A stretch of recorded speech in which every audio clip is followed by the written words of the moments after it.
Comme dans certains pays d'Afrique centrale, à l'instar du Gabon et de la République démocratique du Congo, en cette fin de mois d'août, nous sommes en saison sèche. Cette saison caractérisée par une absence de pluie et de basses températures coïncide aussi avec les vacances. Après plusieurs mois de travail acharné, me voici donc en vacances gouvernementales. J'ai tout de suite une idée, parcourir les principaux sites touristiques de notre pays pour comparer l'offre nationale à celle des autres pays. Alors, par où commencer? Comment convaincre ma sécurité et mon entourage de me laisser bourlinguer à ma guise?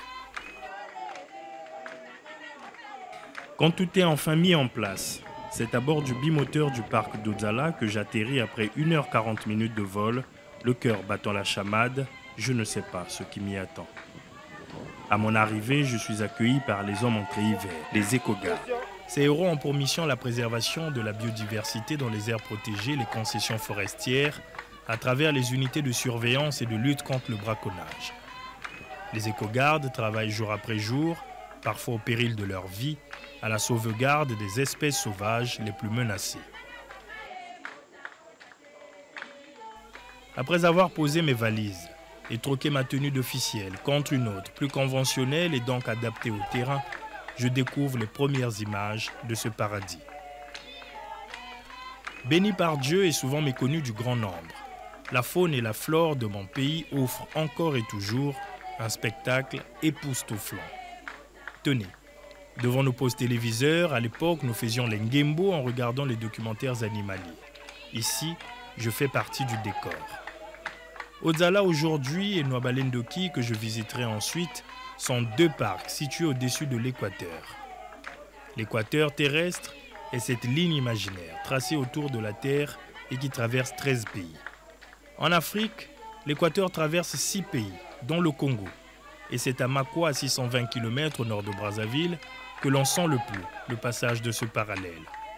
Raison de plus pour attirer les curieux qui n'ont entendu parler de l'équateur qu'à l'école. Le parc national d'Odzala-Kokwa, qui m'accueille à une superficie de plus de 13 600 km² pour une population de gorilles estimée à 22 000 individus. Il est situé au nord-ouest du pays.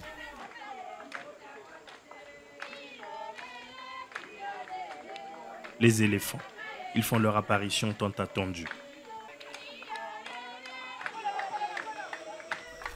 L'apparition de ces pachydermes à la mémoire aiguisée et fidèle, je ne boude pas le plaisir de ce panorama fait de chants de différents insectes et de chants de différents oiseaux. Dans une grosse mare, le roi se baigne. Des instants riches d'émotions pour nous et de reconnaissance pour ce grand animal qui vit ici en toute liberté. Encore plus loin, les taches de couleur marron tapis dans une végétation couleur verte velours, des buffles.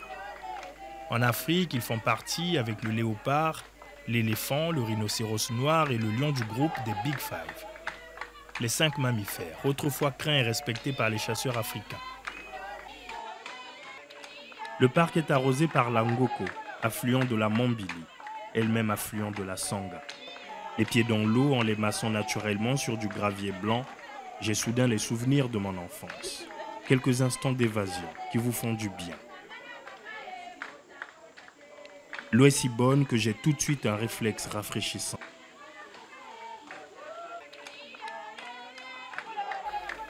Je relève au cours de nos sorties la passion de nos guides, des pisteurs chevronnés qui nous mènent sur les traces des animaux.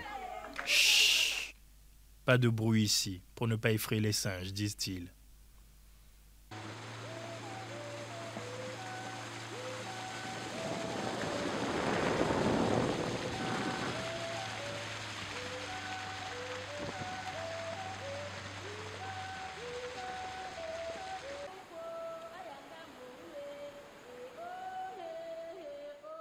On retrouve des éléphants en Asie. On retrouve encore des éléphants presque partout en Afrique, mais uniquement dans les zones protégées. Et aux alentours, bien évidemment. Donc encore une fois, il y a des réserves ou des parcs nationaux qui ne sont pas clôturés. Et donc les éléphants sortent et rentrent des parcs et passent par des villages. C'est pour ça que malheureusement, il y a un conflit humain-animal. Ça, il n'y en a jamais eu. Alors, il y a très longtemps, et ça je parle encore quand les continents n'étaient pas tels qu'ils sont aujourd'hui, il y avait des ancêtres, donc les mammouths et tout. mais à l'heure actuelle, on les retrouve qu'en Asie. Une Donc, espèce. quand on dit que on a des espèces qu'on ne peut retrouver qu'ici, c'est pas faux. C'est pas de la propagande. Ah non, absolument pas. Quand on dit qu'on Ah oui, passe non, du non, Congo, franchement, moi, c'est une fierté.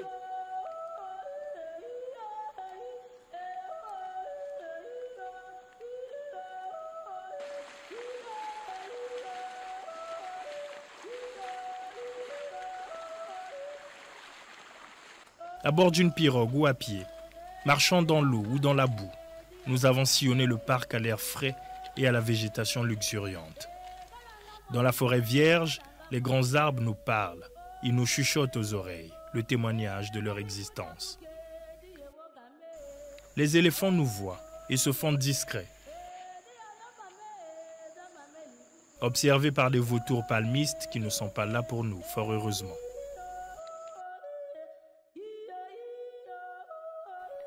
Dans les marais forestiers et les salines, nous avons marché dans l'eau, jusqu'à être surpris par un cobra aquatique, espèce rare et protégée. Nous avons marché dans la boue, 1 heure de marche, 1 heure d'effort, accompagné de belles envolées de perroquets. Effort récompensé par la rencontre avec un éléphant adulte. Regardez, je suis à moins de 10 mètres des rois de la forêt. On dirait une rencontre entre 2 chefs. c'est la première fois dans l'histoire du parc que qu'on se soit retrouvé aussi près d'un pachyderme comme celui-ci. Et vous voyez comment il est beau, imperturbable. C'était difficile déjà pour nous de savoir comment accéder à notre camp. Ils sont venus nous accueillir. Quel honneur! C'est par les airs que je rejoins le parc Nwabale Ndoki. Créé en 1993, le parc national de Nwabale Ndoki est une aire protégée située dans le nord du pays, à la frontière avec la République centrafricaine. Il fait partie du trinational de la Songa avec les parcs de Lobeke au Cameroun et le complexe de Dzanga en RCA. Le parc, couvrant une superficie totale de 750 000 hectares, a été ajouté à la liste du patrimoine mondial de l'UNESCO. On y trouve l'ensemble du spectre des écosystèmes de forêts tropicales humides, crocodiles du Nil, grands prédateurs et des poissons-tigres Goliath. La Songa abrite des populations d'éléphants de forêt, des chimpanzés ainsi que des gorilles de plaine. Avant la virée aquatique, des macaques bien sages forment une haie, comme pour nous souhaiter une bonne route.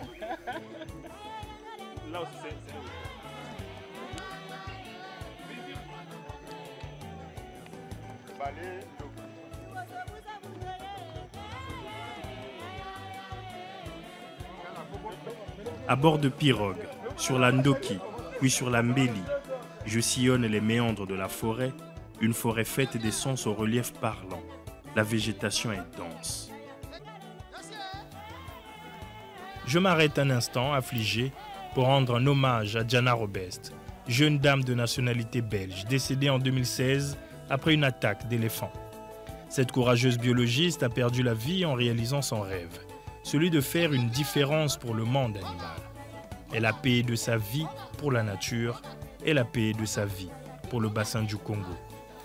Faute de gerbes de fleurs, j'accroche une tige verte en sa mémoire.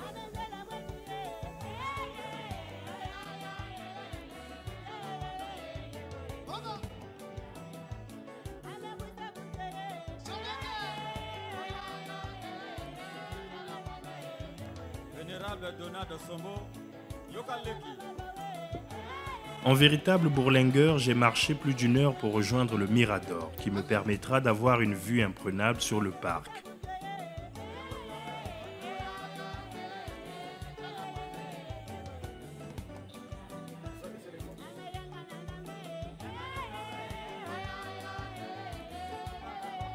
C'est le plaidoyer pour la culture. Accompagné de notre guide et des fourmis magnants donnant l'impression de venir avec moi. Du haut du Mirador, je contemple la beauté des lieux. Une nature naturelle, comme dirait l'autre. L'aventure en valait la peine. Aristote. Dans ce parc, le tableau phonique vous coupe le souffle. J'aperçois des biches, des antilopes. Pas bien loin des macaques qui, d'arbre en arbre, marquent leur présence par de petits cris stridents. À bord de ma vedette au vrambissement imposant, le guide m'informe de l'existence des 3 frontières naturelles, RCA, Cameroun et Congo. Il faut y être pour le voir. Comme dans une partie de Koh Lanta, nous gravissons des montagnes.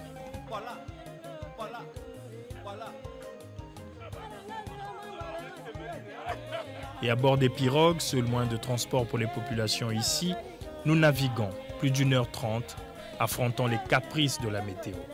Un cocktail de rayons solaires et de petites pluies. Néanmoins, je ne boude pas mon plaisir de découvrir les entrailles de notre beau pays. J'ai navigué ensuite sur la Léfini. La Léfini est un affluent du fleuve Congo qui donne son nom à cette réserve. Sur le trajet, j'ai dans un panorama digne des tableaux de grands peintres et côtier à Monseigneur.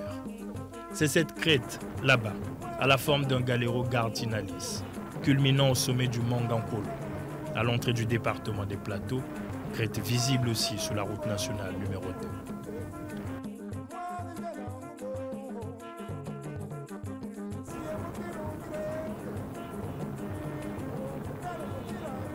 Voici enfin l'Essioluna, réserve située à 140 km au nord de Brazzaville qui a pour objectif de protéger les espèces de gorilles emblématiques et de récupérer les orphelins dont les parents ont été tués par des braconniers.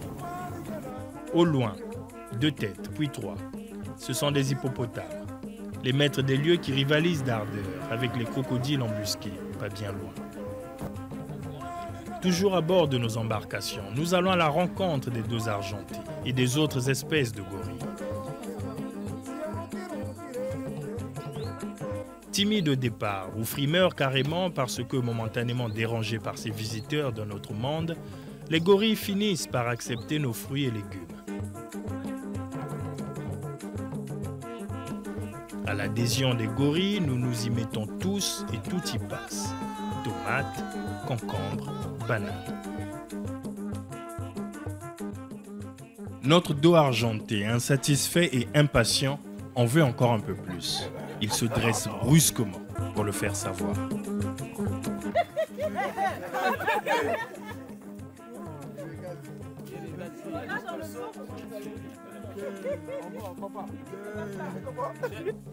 La nature offre à la fois ce qui nourrit le corps et le guérit, émerveille l'âme, le cœur et l'esprit. Pierre Rabhi. Après la visite des 3 parcs que je regroupe dans le tourisme vert ou tourisme de nature, je me dirige vers Oyo Gambo Mangabe Bembe pour le tourisme de culture. À Oyo, dans le département de la Cuvette, j'ai observé une halte au musée dédié au Kébé-Kébé. Le musée Kébé-Kébé est érigé dans la forêt de Ngolodoa, non loin des Doubs, pour promouvoir les rituels de la danse initiatique ancestrale du Kébé-Kébé, pratiquée dans les départements des Plateaux, de la Cuvette et de la Cuvette Ouest, en vue de faire découvrir ce rite et cette danse propre au Congo et peu connue du grand public. C'est le président de la République, Denis Sassou Nguesso, qui a eu l'idée d'immortaliser cette richesse culturelle traditionnelle de notre pays.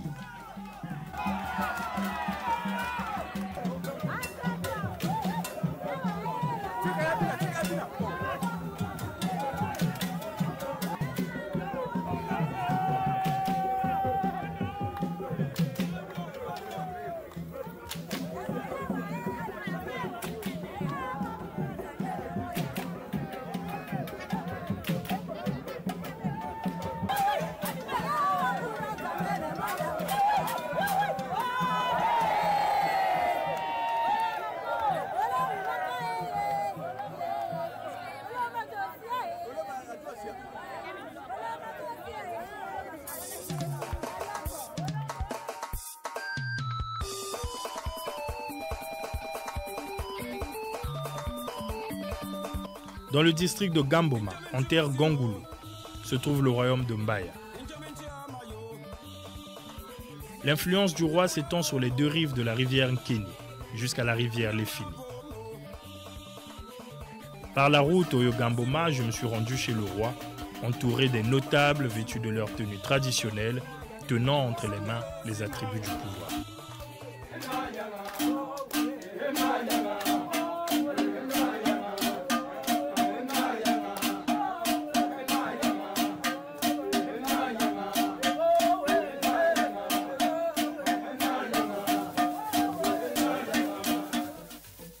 Après Mbaya, Ngabé.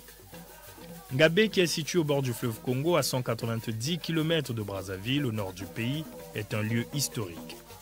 Ngabé est, selon une tradition vieille de près de 2 siècles, le lieu dévolu à la reine Téké. Lieu offrant une vue panoramique tant sur le fleuve Congo que sur le village Kwamutu en République démocratique du Congo.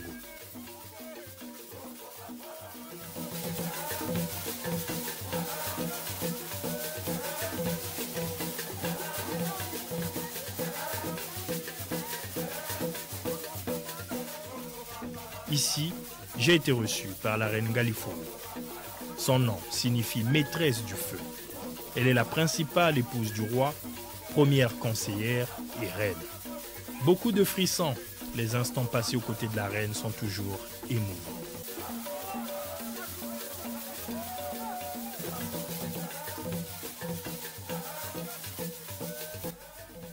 À Mbé, j'ai rencontré le Makoko, chef de la tribu Téké de Mbé et roi des Téké.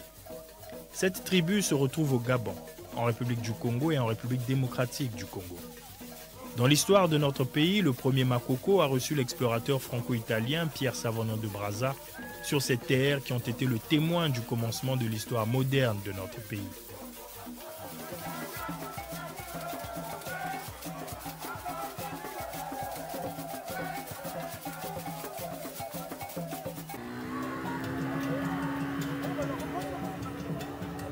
Je partage avec vous ces quelques brins d'histoire pour vous transposer dans ma réalité.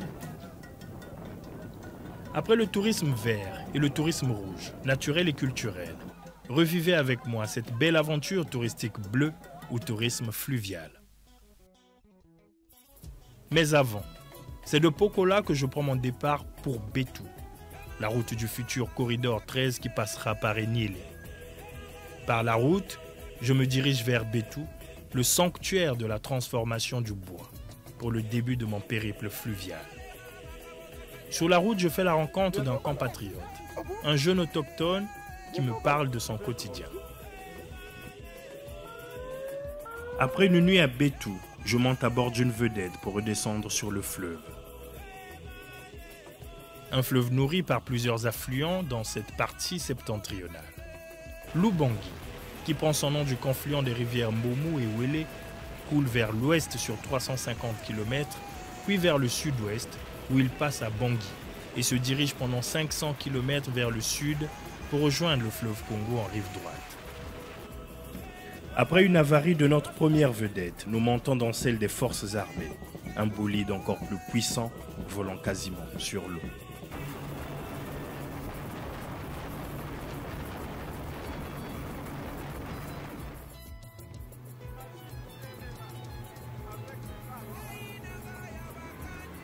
La Likwala, aux herbes, avec 400 km de longueur et un bassin d'une superficie de 28 400 km², elle est un affluent de la rivière Sanga, elle-même affluent du fleuve Congo.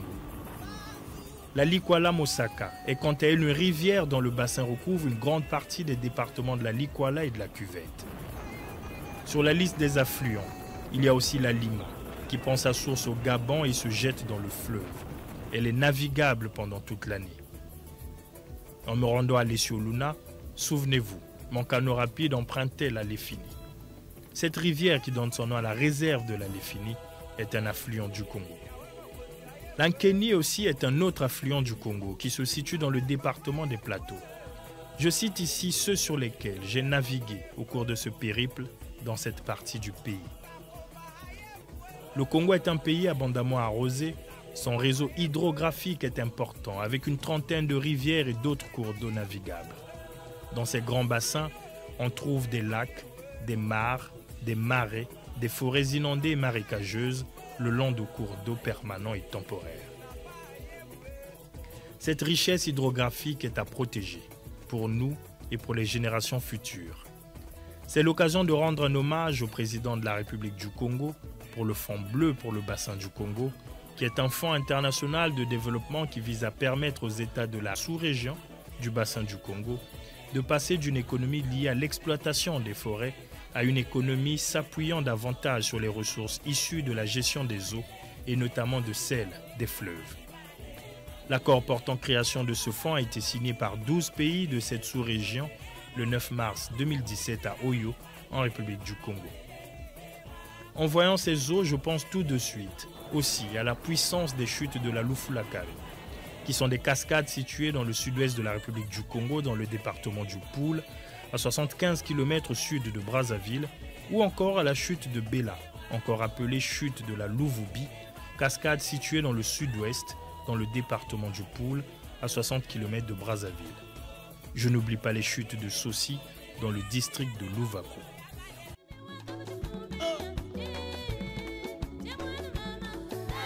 Après un passage éclair à Brazzaville, c'est en hâtant le pas que je me rends un peu plus au sud du pays, dans le département du Kwilu. Une première pause à Yanga, dans le district de Madingokai, à un peu plus de 45 km de Pointe-Noire, pour redécouvrir le charme de son lac, le lac bleu de Lamba, après quelques minutes de marche dans la végétation. Pas loin, j'ai visité le fragment d'une roche célèbre dans la contrée.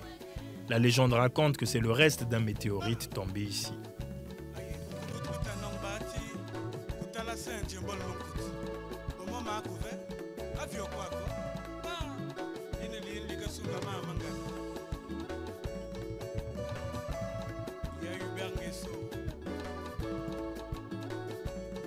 Au bord de l'océan Atlantique, Luango et sa baie témoignent de l'histoire de la traite négrière au Congo.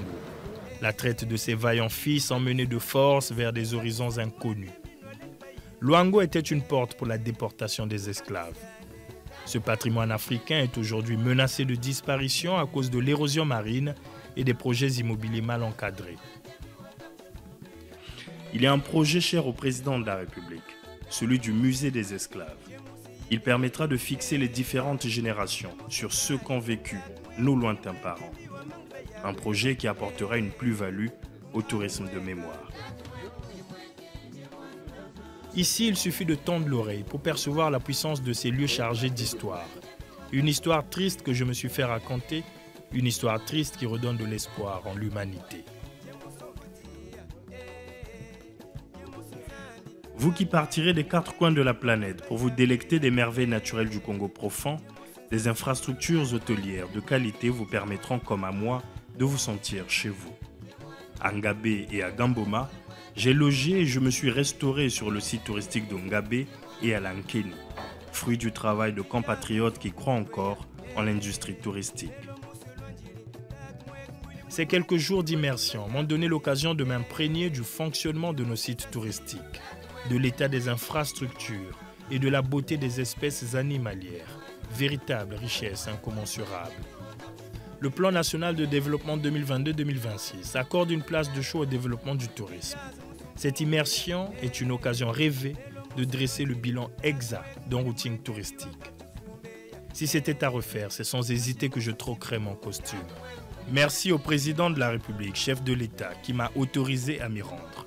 Léonard de Vinci a dit « Va prendre tes leçons dans la nature ». Et le président Denis Sassou Nguesso d'ajouter « Les arbres et nous sommes des frères. Nous vivons grâce à eux et eux vivent grâce à nous. » Je l'ai compris et je l'ai fait.